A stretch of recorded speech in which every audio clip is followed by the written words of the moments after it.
guys and girls, Gallifrey Forever 97 here. Welcome to today's Doctor Who video, taking you through my time at MCM, London Comic Con for October 2019. It's the first ever MCM I've ever been to, but I especially wanted to go because of the Doctor Who panels they had throughout the day. So we're going through each one of those and tell you through all the new Doctor Who reveals that came from those panels. I just went up on the Sunday for the event, and to be honest, I was only there for 5 hours. I got a ticket which could only let you through 12 because I couldn't get there in time due to trains and stuff. So I did miss the collection panel. So I had the first panel, which was at 11 o'clock. It was basically the whole team on stage who give us these brilliant Blu-ray box sets. It featured Russell Minton, Lee Binding, Mark Ayres, Paul Vanez and Chris Chapman, with Toby Haddock moderating the panel. So they showed stuff from the season 26 box set which you've not seen before. Lee showed them the sort of breakdown of how he does the covers. He said that the season 26 one took about 3 weeks to do. It also showed the audience how the footage is restored to the best possible quality. But the big reveal to come from that afterwards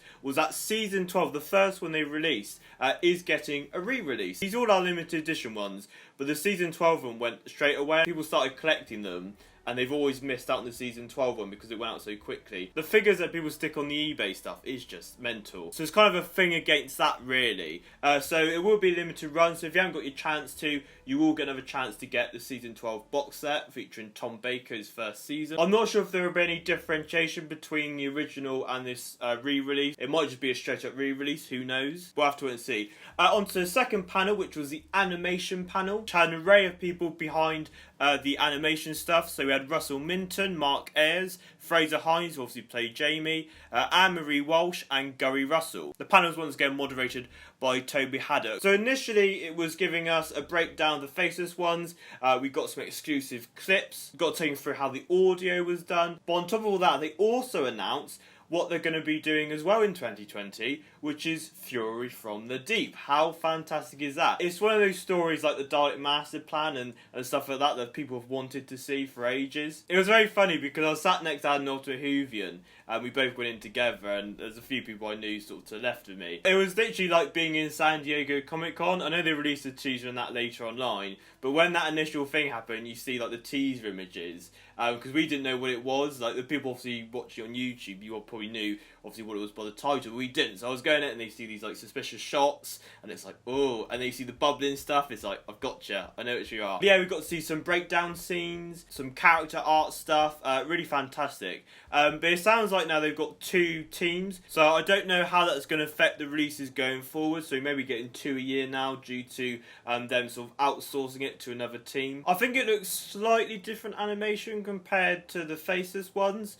Only very slightly though. But I believe they did say that they're literally 3 weeks away from finishing. They really are ahead. They didn't ever give an official date of when it would be released, but I presume it would be late 2020. Compared to Faceless ones, which will be released early 2020. So that's very, very exciting for Patrick Troughton fans of Classic Who as well. The third panel was the book panel. I didn't attend this, which I'll explain in a bit why. So it was about the writers, narrators and artists behind the various Doctor Who published titles, seeing how kind of an idea starts and how that is developed with the current show adventures and also brand new stories as well. It was moderated by Bex Axford and Jerry Gross, who you know from Twitter. And the panel featured Terry Malloy, James Peaty, David Manley Leach, Emily Fortune and John Dorney. I don't know too much about it apart from that, but they showed like the annual, and I guess for writers it must have been a really great thing for people who want to become writers, to seeing the professionals who've kind of started and working on Doctor Who, like how that idea happens and stuff like that. So yeah, I imagine it was a really fascinating one. But the reason I missed it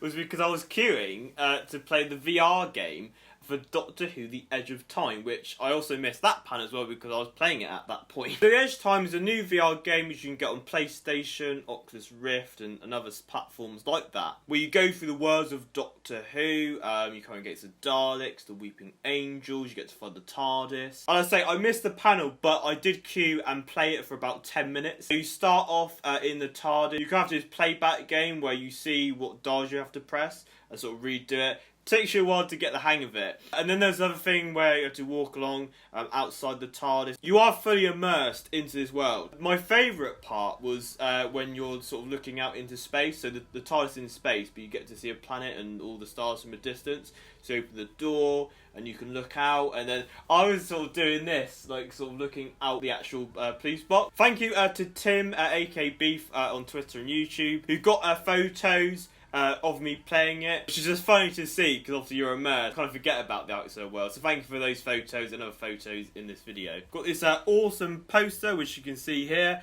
Tells you who's in it when it's out, and there's also a poster of the Daleks, the TARDIS, the Weeping Angels, and little dark spaceships as well. Personally for me, I don't think I'll be getting it, only because of sort of cost. Like, I'd have to buy a whole new gaming system and stuff like that, and I'd only be using it really for that. But it was really nice to play it. I had so much fun. So if you are going to get it, I do highly recommend getting it if you've got a PlayStation 4 or any stuff like that. If you love VR, it's great, and if you love Doctor Who, I highly recommend it as well. And of course, whilst I was playing it, the panel was going on simultaneously. So it's a game moderated by Beth Axford, aka My Stars on Twitter, and Jerry Groves. It featured Neil Milestone, Russell Hardy, Richard Wilkinson, and Chris Payne, which are all like kind of makers and sort of how they've put it together, and they obviously tell the sort of secrets and stories behind creating the adventure. But for me, it was kind of weighing up the options, kind of like, do I sort of go and listen about it, or do I actually play it? So it was worth the queue to actually play the VR game. And the final panel of the day was a Terrance tribute panel, which was a celebration of his life and the influences from him. The people who are sort of writing, for example, who are on the panel,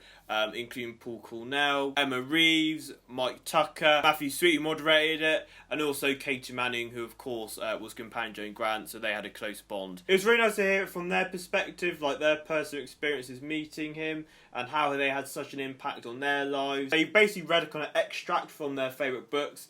So Emma had the 5 Doctors, Paul Cornell had the Making of book, Mike Tucker also had a behind the scenes book which inspired him to go do visual effects. Obviously Paul and Emma became writers. It's crazy how much those books really inspire people, because obviously for us, we take for granted, like, we can go on iPlayer, we can buy the DVDs, but there was none of that. You literally just had the story on TV, that was it, you buy the book. But so many people learn to read and love to have writing, so the kind of modern storytellers of today are basically inspired by Terrance, which is a really nice thought, and it's kind of like giving back. And also, until they mentioned it, I didn't realise that Terrance sons were in the panel as well, so that must have been really lovely to hear their father being so highly talked about. And the panel was like given like a massive hurrah, of course standing ovation, everybody clapping to honour the great cultural figure of Doctor Who. The final bit I want to touch on is the Doctor Who display and the shop. MCM is such a big area. I love to go next time for like 2 days so you can kind of explore it all. But unfortunately, because I was only there for like half a day, I could not kind of look around it all, so I kind of stuck to the Doctor Who stuff. And obviously that was basically one section. Yeah, this massive print of all the Doctors and Jodie side by side with all the other Doctors in the middle. That was an amazing collage. It's funny seeing people get their photos with like their favourite Doctors, for example. Now on the opposite side, we had the Series 11 display, which featured many costume displays, including Tim Shaw, Rosa, the Kablam Man, kind of costumes from different episodes. You had the modern series Doctors costumes, and also TARDIS exterior from Series 11, which include many selfies with myself and also other Whovians. But it's really nice because obviously now the Doctor experience is no more. There's rarely opportunity to go and see that up close. That was really, really nice. I know they've got in display, I believe, in Blackpool Madame Tussauds, which I've not got a chance to go to yet, but that was nice to see some of the costumes from there here. And to the side of the display, you had the shop, which was run by Forbidden Planet, and they had all their kind of Doctor Who goodness. We also had the new merchandise, so Eric Saber's new Dalek novels, new audio books, a new range of t-shirts. I picked up this one,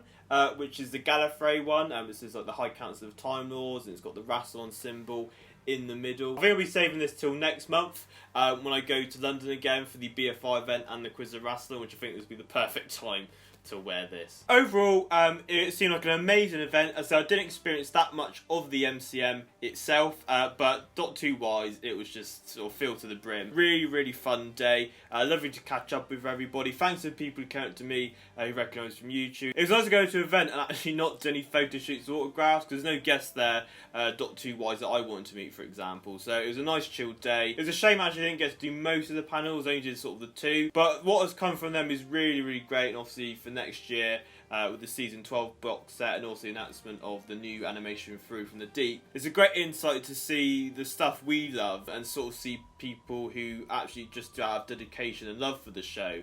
See how all their hard work behind the scenes and maybe inspire people to do it as well. So yeah, really great panels and a really, really lovely day. So thank you for watching this kind of overall video on MCM London Doctor Who panels. Were you there? Did you go to any panels? Let me know in the comment section below. What's your favourite news as well to come out of the MCM panels for Doctor Who? I just thank everybody who was with throughout the day, just kind of making it such a fun and lovely day. So as always, thank you very much for watching, and I'll see you next time. Bye bye.